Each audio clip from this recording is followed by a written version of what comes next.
எவ்வளவு பயமா இருக்கு தெரியுமா? நிறைய பேருக்கு பயம் இல்லை, சும்மா வாழ்றாங்க வாழ்க்கைய. அவர் எவ்வளவு சொல்றாரு, நாங்கள் அறிவித்த நற்செய்தியை நாங்களே தப்பா சொன்னாலும் சரி, தேவ தூதர்களே அவர்களே வந்து தப்பா சொன்னாலும் சபிக்கப்படுக. ஏன்னா வார்த்தை தான் கடவுள், கடவுள் தான் வார்த்தை.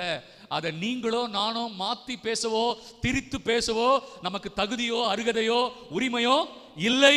அம்மா வாசிங்கம்மா. ஏற்கனவே சொல்லியிருக்கிறேன், மீண்டும் சொல்கிறேன், நீங்கள் பெற்றுக்கொண்ட நற்செய்தி நின்று மாறுபட்ட ஒன்றை யாராவது உங்களுக்கு அறிவித்தால், மறுபடியும் அழுத்தி சொல்றார், மறுபடியும் அழுத்தி சொல்றார், நாங்க என்ன சொல்ல வந்தோமோ அதை சொல்லு, மாத்தி சொல்லாத. எவ்வளவு தெளிவா இருக்குல்ல? நாங்கள் அறிவித்த நற்செய்தியை மட்டும்தான் சொல்லணும், இஷ்டத்துக்கெல்லாம் விளக்கம் சொல்லக்கூடாது. வாசிங்கம்மா.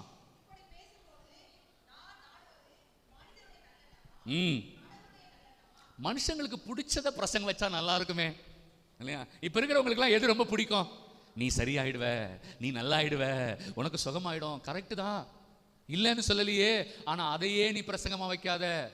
அவர்களுடைய மனசாட்சியை குத்தி அவர்களை பாவத்திலிருந்து வெளியே வர செய்து, இல்லையா, அவர்கள் பாவ அறிக்கை செய்து கடவுளை ஏற்றுக்கொள்ளும்படி நீங்கள் போதனை செய்ய வேண்டுமே தவிர, எப்ப பார்த்தாலும் உனக்கு வீடு கிடைச்சிரும், உனக்கு இடம் கிடைக்கும், உனக்கு வந்து சொர்க்கம் கிடைக்கும், ஆசீர்வாதம் கிடைக்கும் மட்டும் சொல்லி பூசி மொழிகிட்டு போக கூடாது இல்லையா?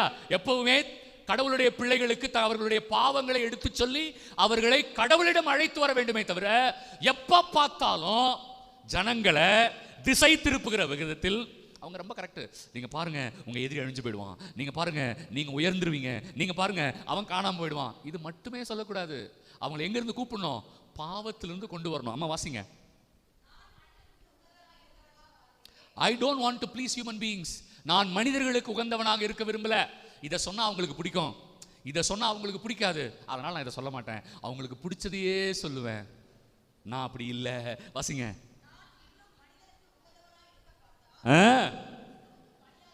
நான் மனிதருக்கு உகந்தவனாய் இருக்க பார்த்தால் கிறிஸ்துவுக்கு பணியாளனாய் இருக்க முடியாது. ஓகே,